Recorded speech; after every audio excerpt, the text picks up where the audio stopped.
Hello everybody, welcome back to the workbench. I thought today I'd make a return to my GP15-1 project, which we last saw I'd made some adjustments to the trucks to fit A-third side frames, and I've done an awful lot of work on it since then, much of which I've filmed, none of which I've actually put into a video.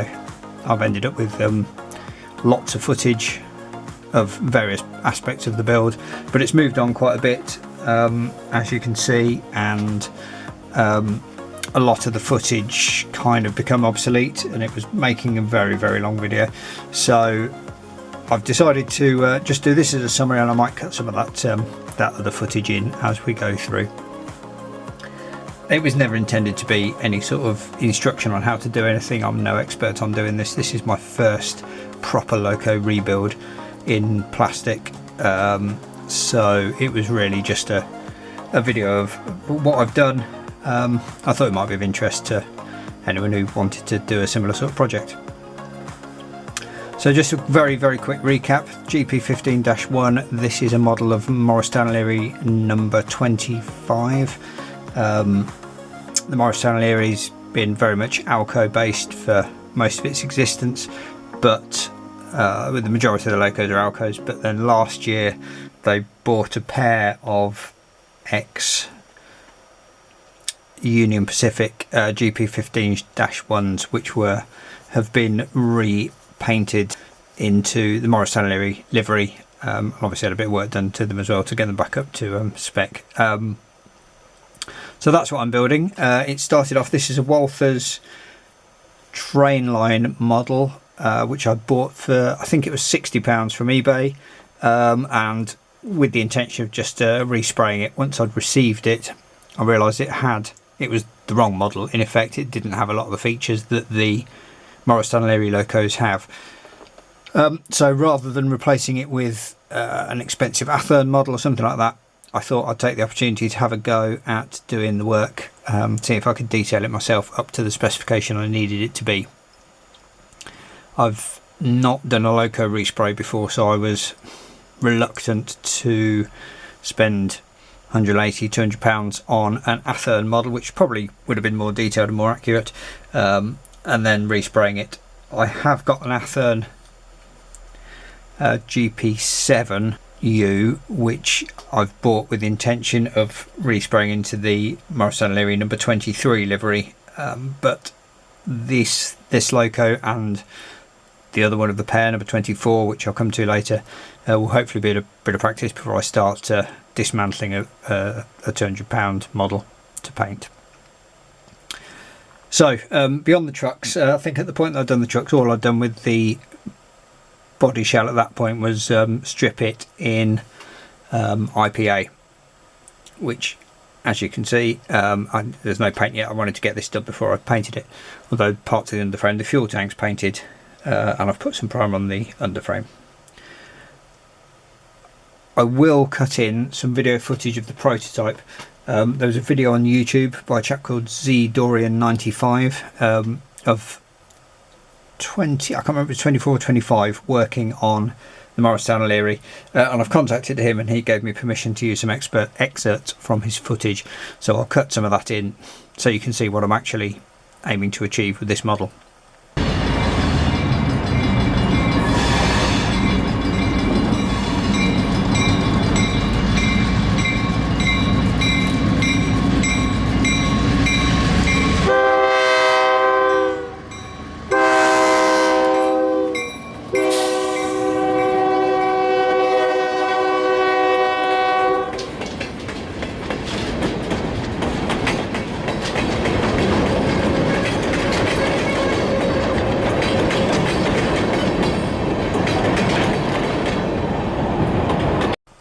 So once I stripped it, I had a look over it and decided what needed doing, what it was missing.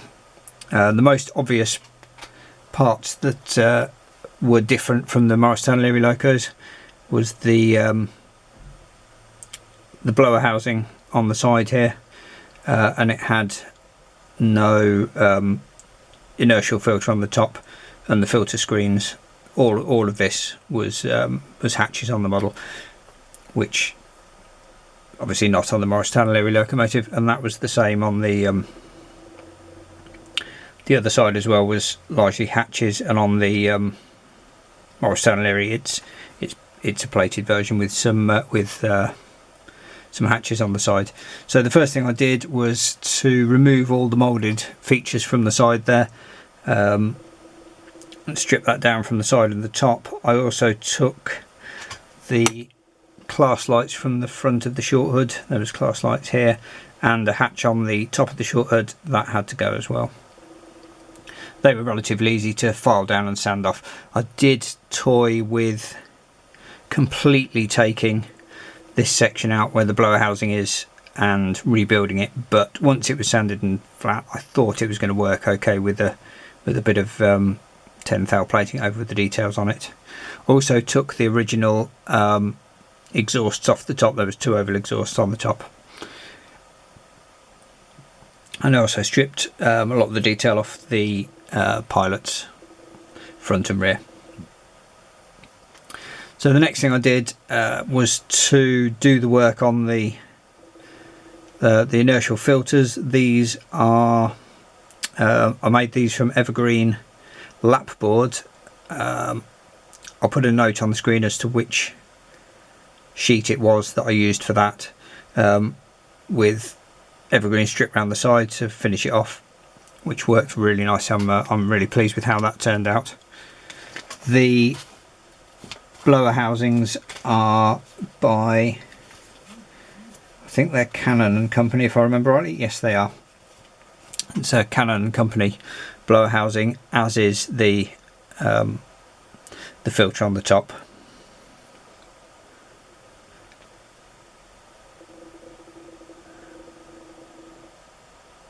Again, the filter screen was the same this side as the other one, and then just plated this over with a bit of 10 thou, and then made the hatches a little brass handle on there. The round exhausts are again scratch built from evergreen plastic to match the originals. Having got to that stage, I decided that I toyed with replacing the cab with a Cannon Company one, which I found a chap, being in the UK it's quite expensive to import things like that, but there was handily a chap on eBay selling a couple. I ended up buying 3 off him. So at this stage I'd removed the original Walters cab, and then I've built this, used the Cannon Company thin wall cab, which is a really nice little kit and has worked nicely on this model. The only downside was on the number boards, the headlight rather up on the number board thing was plated over on the Cannon Company model. So I bought some Detail Associates dual headlight, and I've drilled out the original plating and I've fitted the dual headlight in the top there. So that will be, once I've finished, I'll have lighting in here, and that'll light up obviously the headlights and the number boards.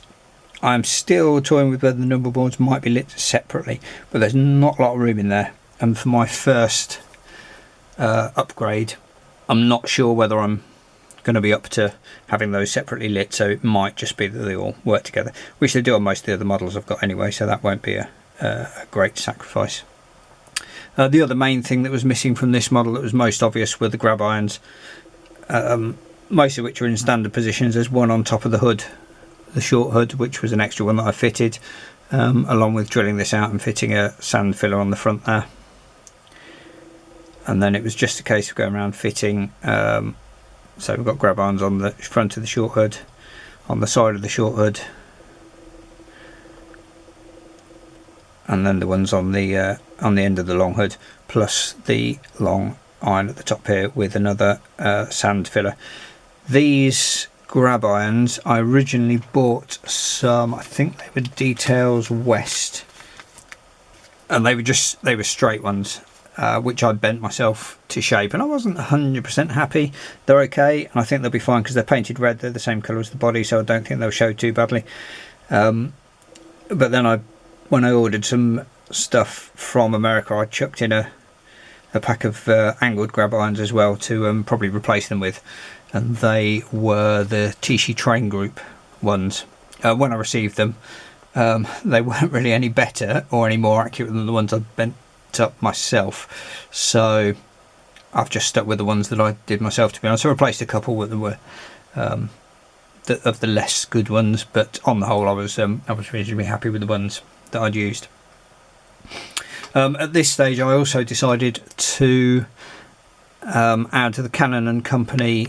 They do a kit for GP15 for the checker plate on all the running boards and on the pilots and the steps at the side here.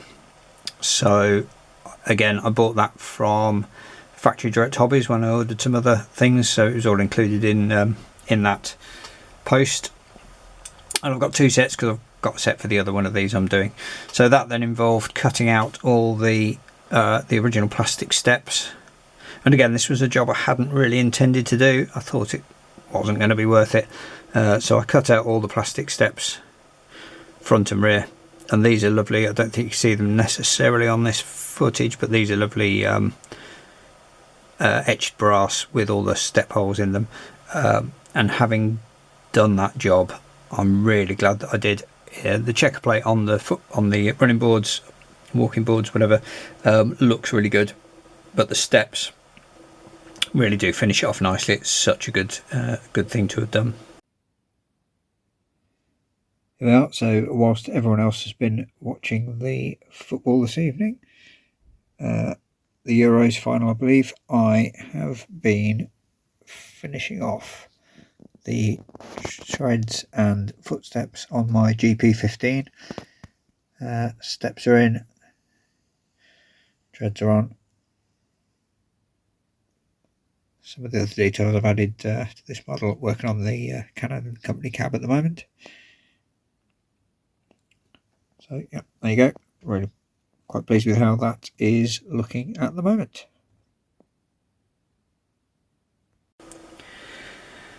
So moving down a bit further to the pilots, I want to put the ditch lights on, and again I've scratch built these from plasticard from evergreen tube. I hadn't got many decent pictures of the pilots, so I kind of made it up a bit, and they're not as good as I would have liked them to be, but I'm not sure at this point I want to get them off, because I've also already fitted the the coupler cut bars on there, so they're flush. I've fitted the ditch lights flush to the pilot. They should be on a little bracket and sticking out a bit at the front there, which would have let me put the cut bar a little higher up, which is where it should be, but unfortunately that's how I've done it. When I do the second one, I'll probably make sure I get that right. And the plough there, that is a Detail Associates plough. It's a CSX plough. It's not quite the right shape. It should be a little bit straighter at the top. Haven't decided whether I'm going to file it down or change it over yet, but or I might just keep it as it is. It's not dramatically out, but it's just a little bit pointy at the top there. It's not fitted at the moment because the cut bars that I've used have got handles at the end. Again, probably can't see it on the video, that I just need to trim back because they just there won't fit behind the plough. So I've got to take that off, just take the ends off and bend them down slightly a little higher up, and the plough will fit on.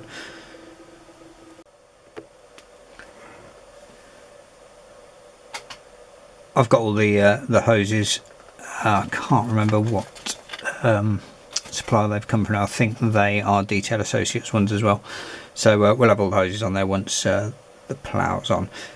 Unfortunately, with the Walthers model, the couplings impact the fitting of the body. So I'm not sure how I'm going to work fitting the plough and the hoses in a way that I can also get the body off, so that'll have to be a bit of experimentation. I think I'll see how that works out. At the other end, again, I fitted ditch lights and I made them from evergreen. Made a bit of a mess of these. They're just partially mounted on the end of the the footway on the top of the pilot, and to make it easy to fit them, I kind of made them quite solid underneath. Again, I regret that now, but it is what it is. I was going to try and get them off, and I did have a little look at it, but I couldn't get them off, so I'm just going to have to live with that. It's not the end of the world, but just isn't quite what I wanted it to be. So that's the body, that's where we are with that. I'm not sure yet. I've got some KV models, Kaiser Valley models, handrail stanchions. I may use brass with brass handrails, or I might use the original handrails that came with the model itself. I'm not really sure yet which I'm going to use for that, so we'll see. Oh, the other thing I meant to mention was in relation to the cab, inside the... I started scratch building a cab interior because there's a lot of room in there. There's no weight or anything filling cab space, and then I realised when I was ordering the other bits that I could get the Canon & Company cab interior, so I've ordered a couple of those as well, so it has a cab interior too. Moving on to the chassis and the frames, I've, in relation to the fuel tank, that I drilled out the sides and fitted the fuel gauge on the side there. That was drilled. That's a Detail Associates part, I think. Drilled a hole and fitted that in. Okay, so I've got the fuel tank on the drill press. I'm just going to drill out the pilot hole at the moment. I've got a 1.3 or 1.4 mil bit in. I think it doesn't matter that size particularly at the moment. The fuel tank itself is aluminium, so I'm just going to drill a pilot hole where I've marked, and then we'll open that out to take the Details Associates fuel gauge once we're done.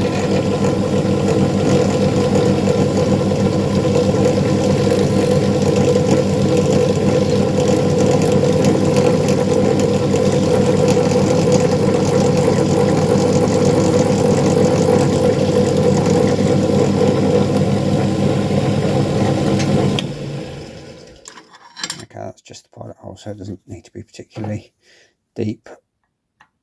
I'm putting it on the crease line for where the bottom curve comes up. I'll look at the drawings. I think I need to be just below that, so that is where we are at the moment.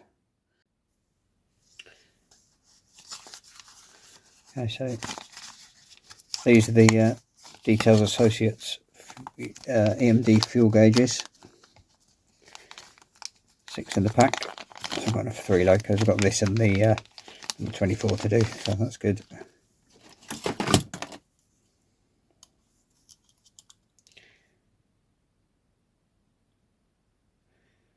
And that is 2.8 millimeters. So we'll drill out a little bit on the fuel tank at 2.8 and pop that in there, see how it looks.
Okay, that's the little fuel gauge. It's going to pop in there. I don't want to get it stuck in. Oops, sorry. I don't want to get it stuck in because I don't know how. I'll tell you what. I'm just going to take the back off that very slightly because we can get it in.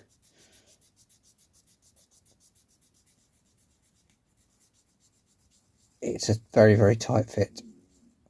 I don't want to push it in and not be able to get it out if it doesn't go in quite far enough.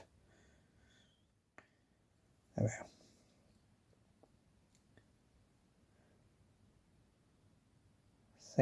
I hope that'll be fine.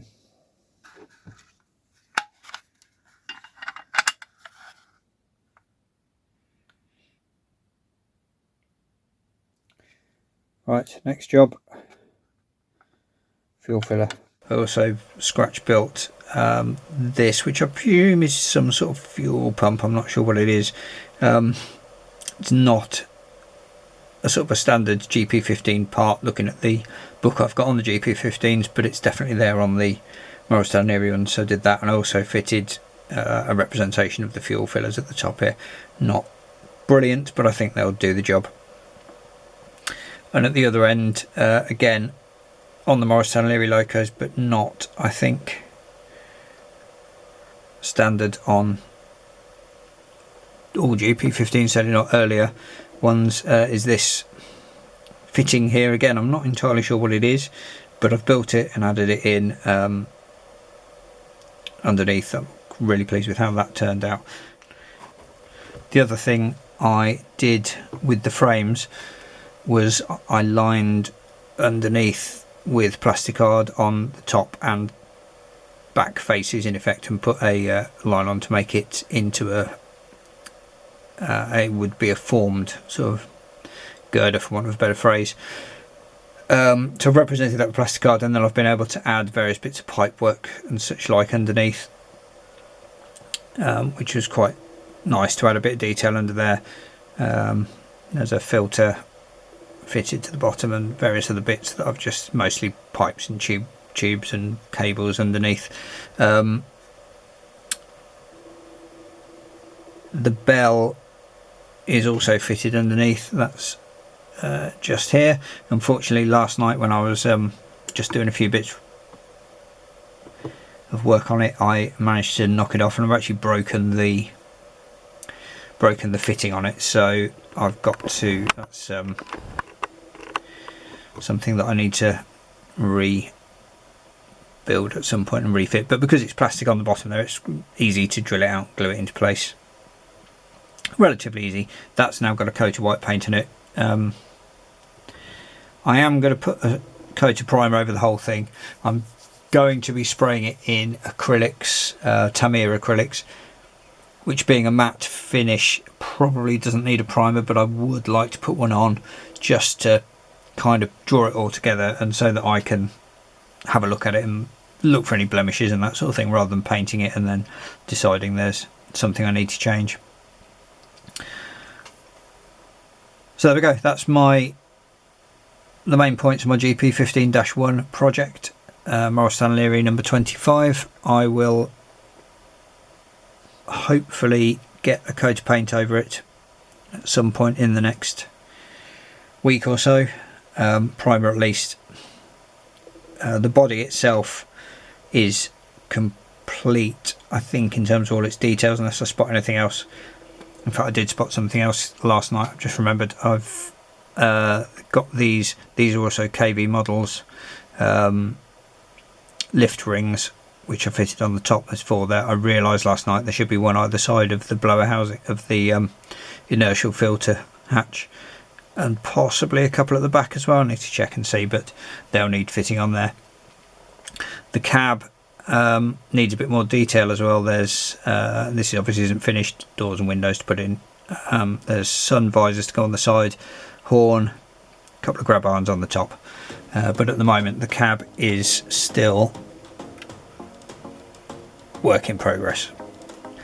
So that's the interior. There's a back wall to go in. Not sure yet whether it's going to be fitted in the cab or fitted on the model itself, but I've done it this way so that I can paint the interior